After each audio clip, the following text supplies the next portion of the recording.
petit déjeuner wuhanais. On peut manger un plat par jour pendant un mois. Chaque fois différent. C'est incroyable. Résidant depuis 16 ans à Wuhan, il était un des porte-paroles de cette ville. C'est sa 12e ville, un endroit qu'il aime toujours. Malgré l'épidémie, Frédéric a choisi de rester à Wuhan avec sa famille et n'a pas hésité à se joindre aux autres bénévoles quand il a été informé du recrutement. Début fin janvier, quand j'ai reçu la demande de volontaires avec des véhicules pour transporter de la nourriture aux hôpitaux. Comme j'avais une voiture, je me suis proposé car ma vie est ici et nous avons toute notre famille de ma femme qui habite ici.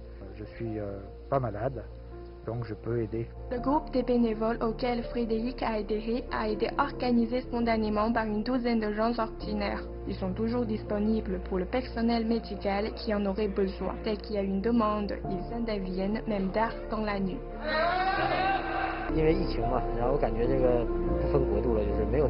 J'ai l'impression qu'on est de la même nation car notre objectif commun est la lutte contre l'épidémie. C'est un homme fraternel, il ne se plaint jamais. Je pense que ce que nous avons en commun, c'est l'amour des autres. Parfois, je crains que Frédéric puisse avoir des difficultés pour communiquer avec le personnel médical et je lui confie le moins de tâches possible. Mais chaque fois, il me demande davantage de travail. Tout le monde se préoccupe de lui et parfois, quand c'est l'heure de dîner, on lui demande de commencer le premier. Je fais confiance au gouvernement, tout ce qui est fait est dans le bon sens. Pour les Chinois, je pense que tant qu'il y a des volontaires et tant qu'il y a des gens qui sont là pour aider et pour faire avancer les choses, nous sortirons vainqueurs, on va dire, de ce combat. Et pour les Français qui sont en France, beaucoup nous soutiennent. Ils essayent d'envoyer du matériel de protection, des gants, des masques. Je partage des photos et des vidéos que je fais ici ou que je trouve sur les réseaux sociaux chinois pour les informer de ce qui se passe à Wuhan. Comme ça, ils voient que la situation évolue, que pour l'instant, il y a moins de contaminés et plus de guéris. Donc la situation évolue dans le bon sens.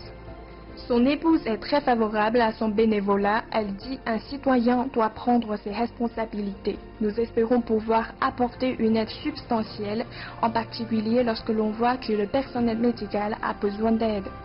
Frédéric évoque ses amis français qui vivent toujours en Chine et ceux qui ont quitté la Chine avant l'épidémie et n'ont donc pas pu rentrer, mais ils ont suivi sa dynamique.